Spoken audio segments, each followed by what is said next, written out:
10,000 गांव में पैदल चल के गए और रोज मन से कहते हैं कि दलितों के बाद सबसे ज्यादा गरीबी, बदहाली, फटेहाली अगर कहीं दिखी तो वो मुसलमान भाइयों के गांव में दिखी।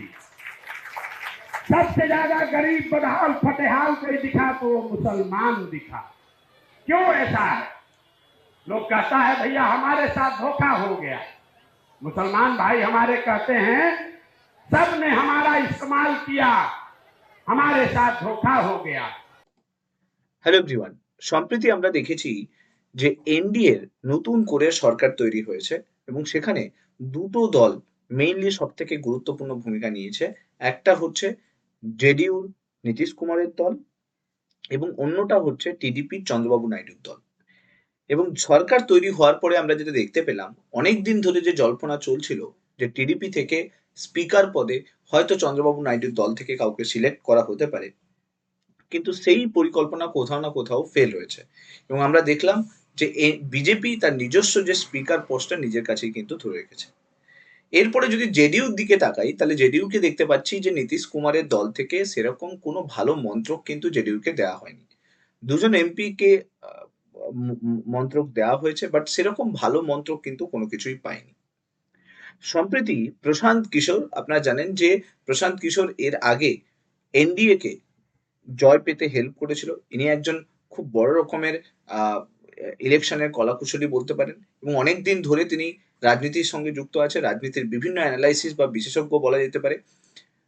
তিনি সম্প্রতি এনডিএর এগেনস্টে একটা কমেন্ট করেছেন এবং তিনি বলেছেন যে বিজেপিকে হারানোর যে অস্ত্র সেটা তিনি পেয়ে গেছেন এবং সেই বিষয়ে তিনি বিস্ফোরকভাবে বিভিন্ন খবরের কাগজে বা খবরের যে চ্যানেলগুলো রয়েছে সেখানে কিন্তু জানিয়েছেন। কে এই প্রশান্ত কিশোর আমি একটু বলে দিই। প্রশান্ত কিশোর, আপনারা জানেন যখন ওয়েস্ট বেঙ্গলে ভোট হয়েছিল, তো ওয়েস্ট বেঙ্গলে টিএমসি সরকারকে ক্ষমতায় আসতে এই প্রশান্ত কিশোর হেল্প করেছিলেন।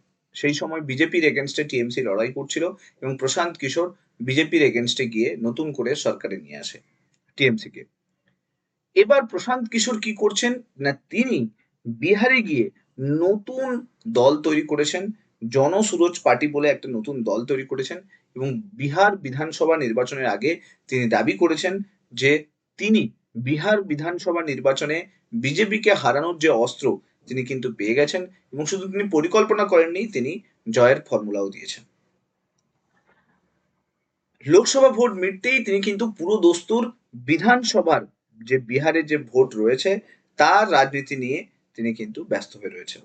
আর বিহারে আগামী বিধানসভা নির্বাচনের আগে তার নিশানায় যেরকম আরজেডি রয়েছে, কংগ্রেস রয়েছে, জেডিইউ রয়েছে, ঠিক একইভাবে তিনি বিজেপিকেও নিশানা করেছেন। এই নির্বাচনী কৌশলী ও জনসুরজের দলের যে প্রতিষ্ঠাতা প্রশান্ত কিশোর হিসেব দিয়ে দেখিয়েছেন যে বিজেপির মোকাবিলা করার অস্ত্র তার কাছে রয়েছে। বিহার বিধানসভা নির্বাচনের আগে তিনি শুধু নিজের পরিকল্পনাই তৈরি করেননি, জয়ের ফর্মুলাও দিয়েছেন।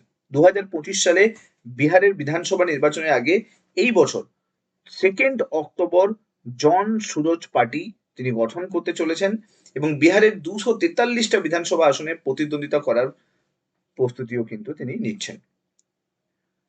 এবং প্রশান্ত কিশোর বিহারের বিধানসভা নির্বাচন যাতে ভালোভাবে হয় তার জন্য তিনি বিভিন্ন নির্বাচন কমিটিও কিন্তু গঠন করেছেন এবং বিজেপিকে আক্রমণ করে তিনি বলেছেন দেশে 70% হিন্দু আছে আর বিজেপি সেই ভোটের যা পেয়েছে তা অর্ধেকেরও বেশি হিন্দু বিজেপিকে মেনে নেয়নি। অর্থাৎ 70% ভোটের মাত্র 35% ভোটও বিজেপি পায়নি হিন্দুদের থেকে।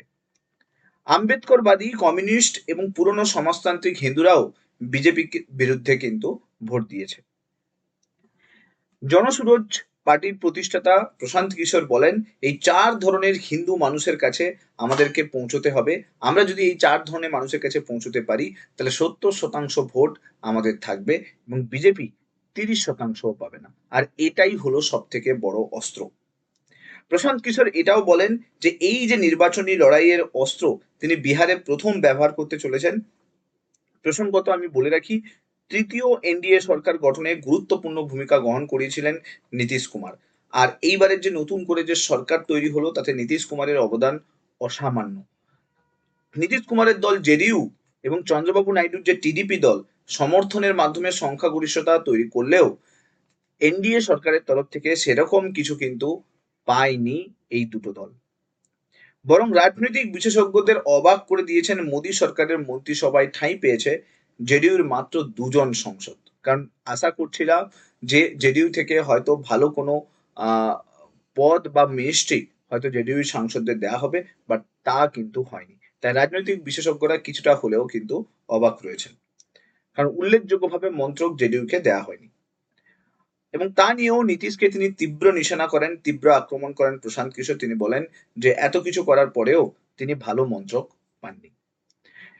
এখন দেখার বিষয় যে বিহারে বিধানসভা নির্বাচন আছে, আর সেই বিধানসভা নির্বাচনের আগে প্রশান্ত কিশোরের এই যে এতদিনের অভিজ্ঞতা, এতদিনের যে রণকৌশলী, সেটা বিজেপির এগেনস্টে কতটা কাজ করে।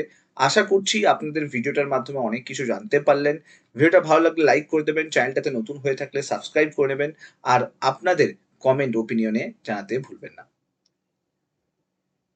Thank you so much. Next ভিডিওতে আপনার সঙ্গে আবার দেখা হচ্ছে। Till then, bye by.